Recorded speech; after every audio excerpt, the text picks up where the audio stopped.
Hey, what's going on? You know who it is. You know what it is. All right, you guys, peep game. Usually I leave this expertise for guys like, my good friends, Too Raw for TV and Tori and Rain.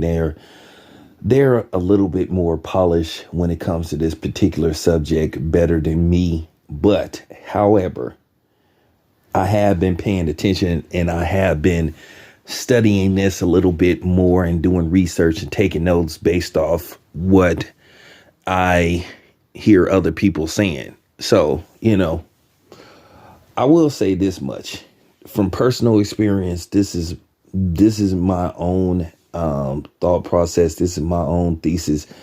Guys like Roland Martin just need to just basically shut the fuck up. All this stuff about tangibles and voting and all this kind of stuff is going in one ear and out the other. I voted for years and I'm tired of this dummy rhetoric. They keep talking about, well, you gonna get some tangibles if you don't vote.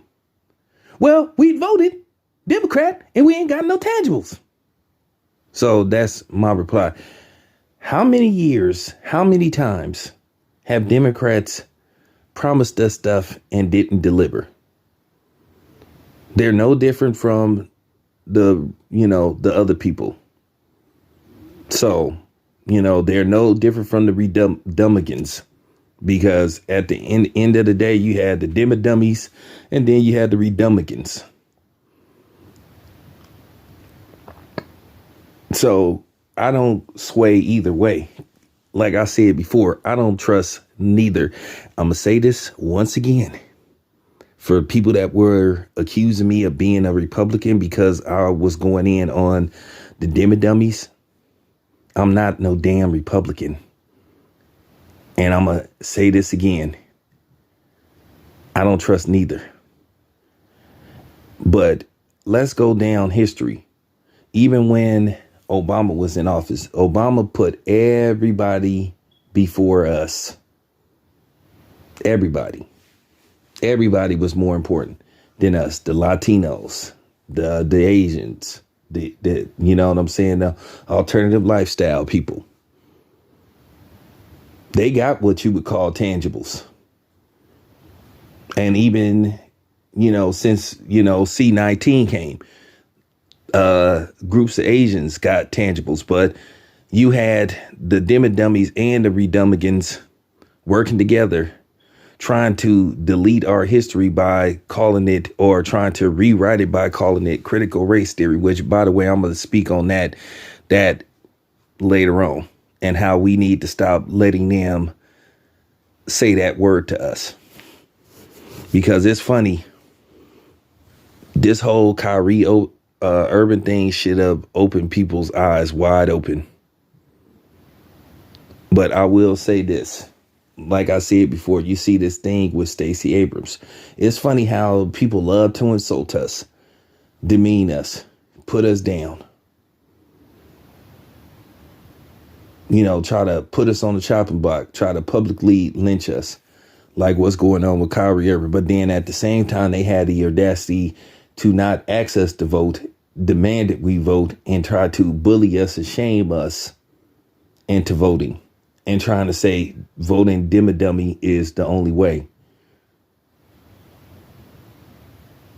Stacey Abrams stands on reparations should be a red flag.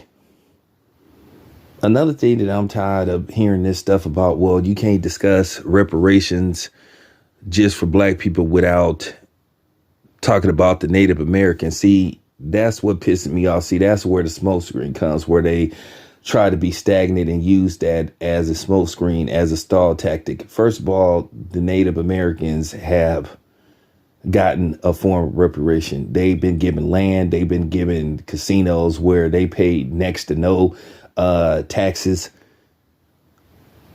So, and I can go deeper into that. Now, one thing I will say about the Native Americans, some of them have been checking the Dimmadummies about saying that, or just in general, politicians saying, hey, this don't have nothing to do with us. So I give them credit for that. But yeah, I'm just sick of this bullying. And what's going on is the black man is starting to rise. And whether it's against you know who, or even sometimes in our community, our own women that always seem to try to double cross us. Tiffany Cross, that was a shot at you.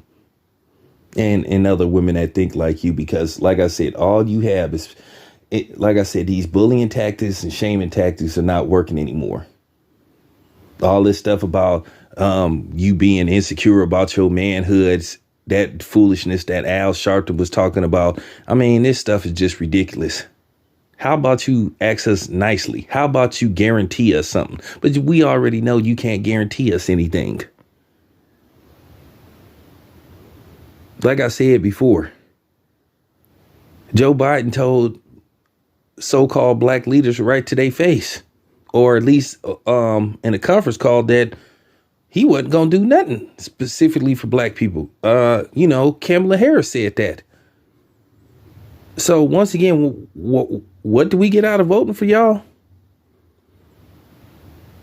So I'm just, I just wanted to make a random video. Just getting tired of hearing this malarkey, because that's what it is. Just because I say I don't trust the Democrats don't mean I'm a Republican.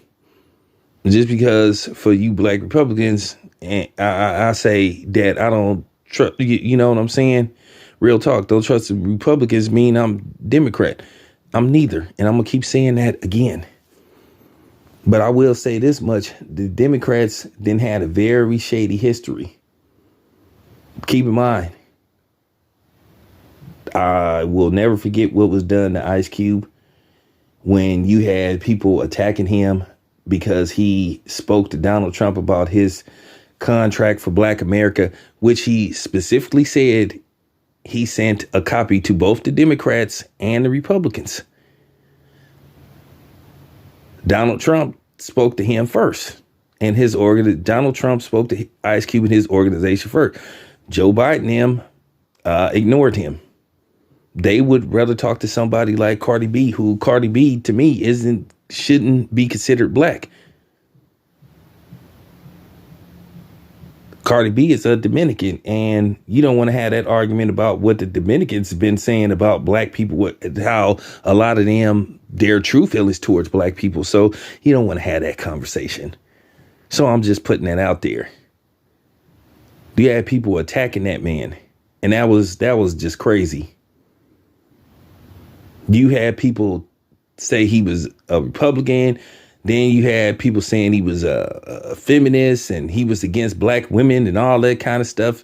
So, when he was on that goofy show, Fox Soul, with those dried up ass, I'm going to be cool for right now. So I just wanted to make a random video because I know the mids are upon us. I just want to say to black men, you vote for whoever you feel is the best candidate. And if you don't want to vote, that's your right too. I don't want to hear this stuff about people died for us to have the right to vote. Well, you know what? Like I keep saying, was that the best thing for us? Just like you have to ask that question, was integration the best thing for us? Whatever happened is separate but equal. But we already know in this landscape, they don't want us to be equal. They always want us to be behind them. Not one step, but like maybe 3 steps. If we got 300 million, they want to have 300 billion. So there you have it. And you know who I'm talking about. This your boy Town Biz. I'm out.